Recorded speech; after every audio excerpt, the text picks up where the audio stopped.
RPM TV this week, we tackle Zambia's less explored roads in Range Rover's newly updated Evoque.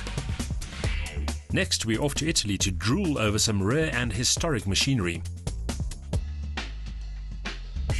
And back home, the new Audi S3 and the equally talented Volkswagen Golf R go head to head.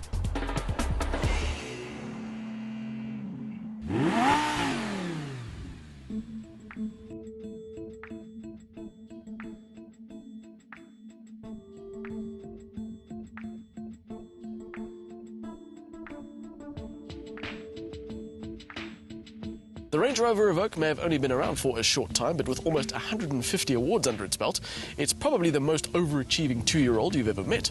And with looks like this, probably the prettiest too. So what do you do to celebrate a car that's done so much for the Range Rover brand? Give it some updates, take it on a road trip. And not just any road trip. We were invited to join Land Rover's mini expedition, starting at Livingstone in Zambia, then winding our way west to a tiny corner of the country where Namibia, Zambia, Botswana and Zimbabwe all meet. From there, it would be across the Zambezi and into Botswana. Along the way, we'd have the chance to sample the true capability of the baby Range Rover, taking it over some tricky dirt tracks, through cyclone-soaked bush and across long open stretches of tar, all while keeping it stylish behind the wheel. Normally when we talk about styling updates, we talk about new lights, new bumpers, front and rear, maybe some extra body colours or some new wheels. For the Evoque, Range Rover haven't gone quite that far, but with a package that looks this good, why would you want to bother? But they haven't entirely left it untouched.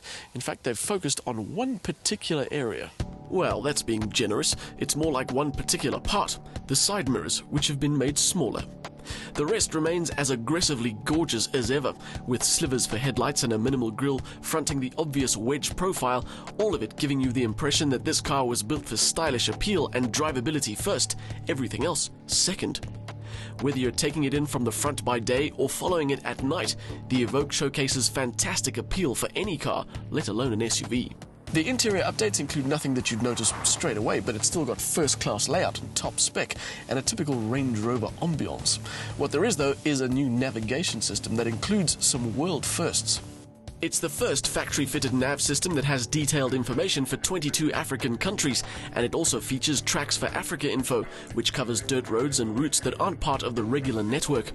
Like the exterior, the rest of the interior remains untouched, offering Range Rover quality layout and finishes, which are certainly more in keeping with this car's city lifestyle.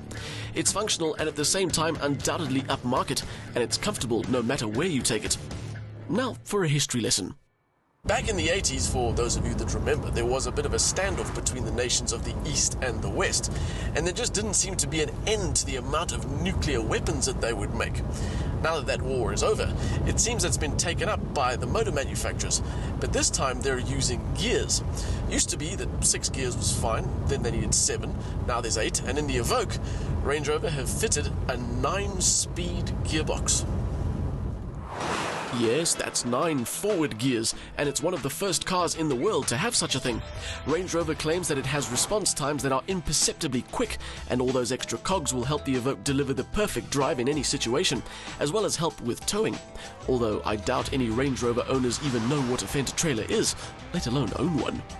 That said, the real advantage for me of a 9-speed gearbox isn't the fact that it's got a lower CO2 count or is lighter and that all makes it more efficient. It's the fact that out of those 9 gears, 4 of them are overdrive gears, and that means you can cruise at decent speed at really low revs, and that makes for a quiet ride, which gives you just an extra touch of Range Rover refinement.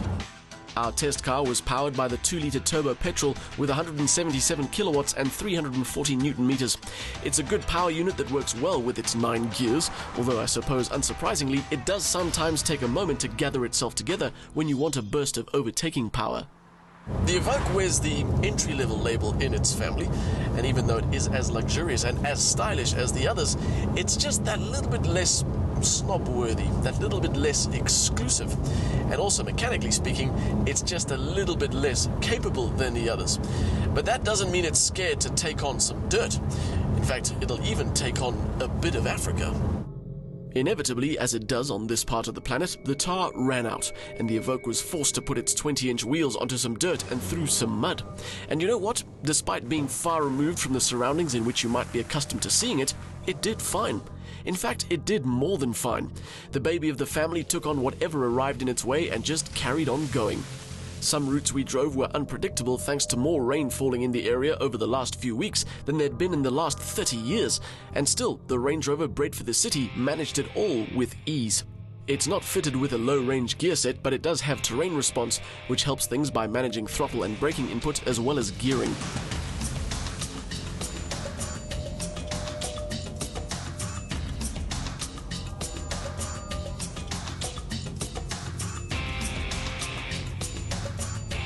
After half a day bashing our way across Zambia, we arrived at the border crossing, where the corners of 4 countries touch and a mighty river stood in our way. We loaded up the fleet of Evokes onto a ferry, then cast off and said goodbye to Zambia.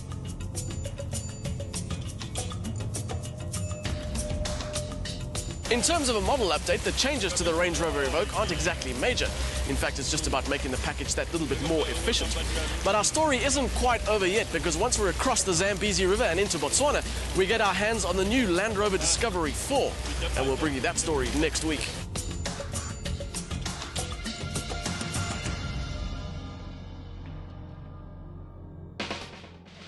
The 2-litre petrol turbo delivers decent performance, ensuring an easy drive whether you're on tar or brave enough to take it off the road. The Evoque now boasts an advanced 9-speed gearbox while still managing to be stylish and luxurious. Pity no Evoque owner will ever experience how truly capable their car is, though.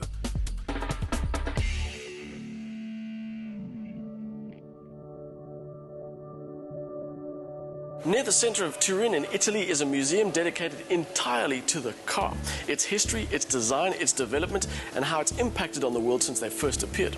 Did you know Michelangelo built the first car? Did you know that the 2CV was first designed for farmers? There's a lot to learn here.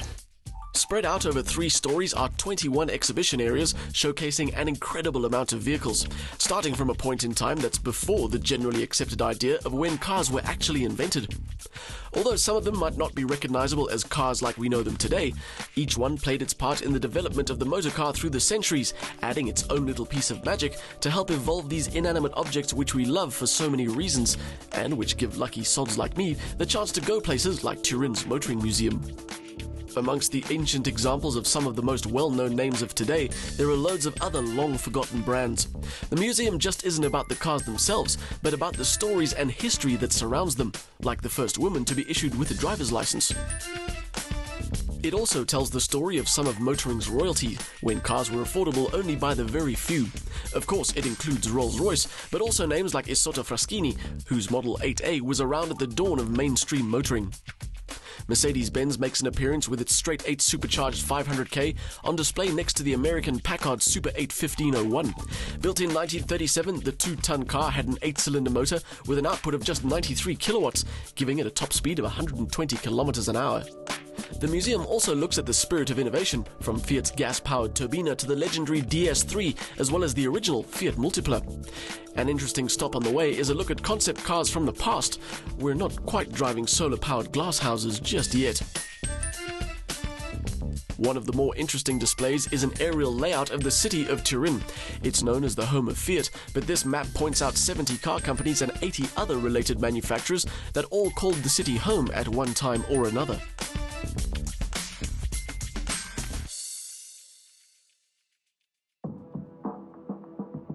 The Automobile Museum also goes under the skin, looking at the development of everything from body construction to the evolution of the wheel, and of course, the engine.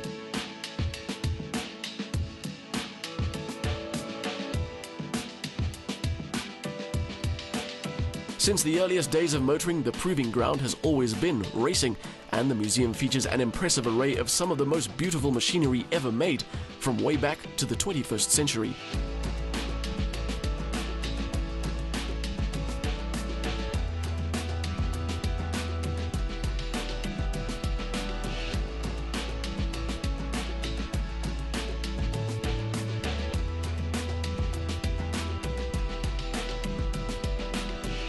Design is one of the most important parts of creating a car, and the museum has more than a few incredible examples, from Italy, of course. The original Alfa Romeo 8C, and parked next to it, a Lancia Aurelia 519S. Arguably the best display in the entire museum is on your way out, a gallery of concept and one-off production models, including a convertible Lancia Delta Integrale made specially for Fiat boss Mr. Agnelli. There is one other museum of note in Italy. When you're watching the Grand Prix or perving that 458 at the traffic light next to you, it's kind of easy to forget that Ferrari isn't a company that's just about power and speed and envy. They're one of the world's biggest brands, and they've got massive history. And I don't mean Magnum PI and Jody Scheckter kind of history. They've been around for over 60 years. And here at the Ferrari Museum, you can take it all in less than an hour. Any trip to Italy would be incomplete without a pilgrimage to Maranello, and it's there that you'll find the building that houses a comprehensive array of the Italian makers' race and road cars, and of course a fair bit of merchandise.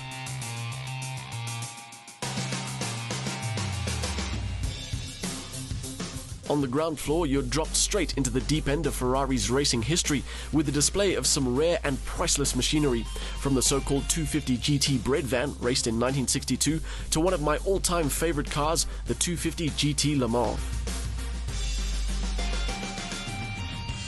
In this section, GTOs of all descriptions litter the floor, as well as some of their working parts. Of course, Ferrari's racing heritage is most associated with F1, and there's a similarly impressive collection of their Grand Prix cars right across the passage.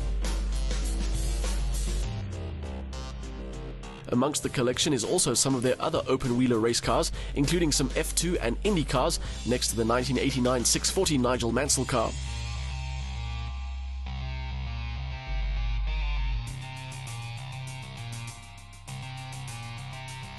Ferrari's association with Hollywood is a lengthy one. The gold P540 Superfast Aperta is a one-off homage to the car in the movie Spirits of the Dead, and this 275 GTB once belonged to Steve McQueen. Both are parked in front of a rather freaky-looking wax model of the old man himself. The Ferrari Museum has a space dedicated entirely to their modern Formula One championship-winning cars. With suitably moody lighting and engine noises blaring from the PA system, it's an almost overwhelming collection of power and speed.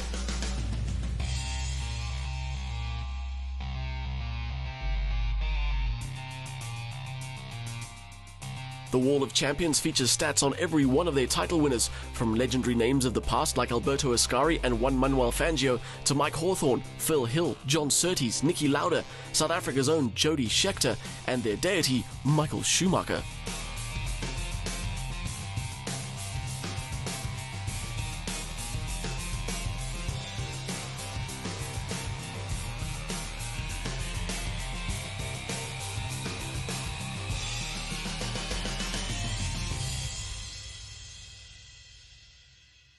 For most of us, seeing a Ferrari on the road is a bit of a rare occasion, but there is a section at the Ferrari Museum that houses some even rarer cars. It is a bit of a Ferrari freak show, but the technologies tested in these prototypes is where Ferrari starts before they make it to production. Cars like this 599 that was hybridized to work out the best solution to fit an energy recovery system to a road car. This 360's passenger compartment was borrowed from an F50 and mounted on elastic blocks. This thing packed an early version of the hybrid drivetrain that now lives in the LaFerrari. This 348 had an elongated wheelbase for a gearbox experiment, and this Scaglietti tested a new suspension layout. The fleet of cars that have done demonstration runs around the world in the past have earned their well-earned rest here, including the 355 that did a stint in South Africa on its way across 28 countries and 5 continents, and which John Bentley decided to scribble on. There's also an entire exhibit dedicated to the LaFerrari, from its early concepts through detailed explanations of its technologies and the people involved. There isn't, however, an actual LaFerrari, just a fiberglass mock-up of one. If you love cars and are lucky enough to be heading to Italy anytime soon, make sure you stop by the Automobile Museum in Turin or the Ferrari Museum in Maranello. Better yet, stop by both.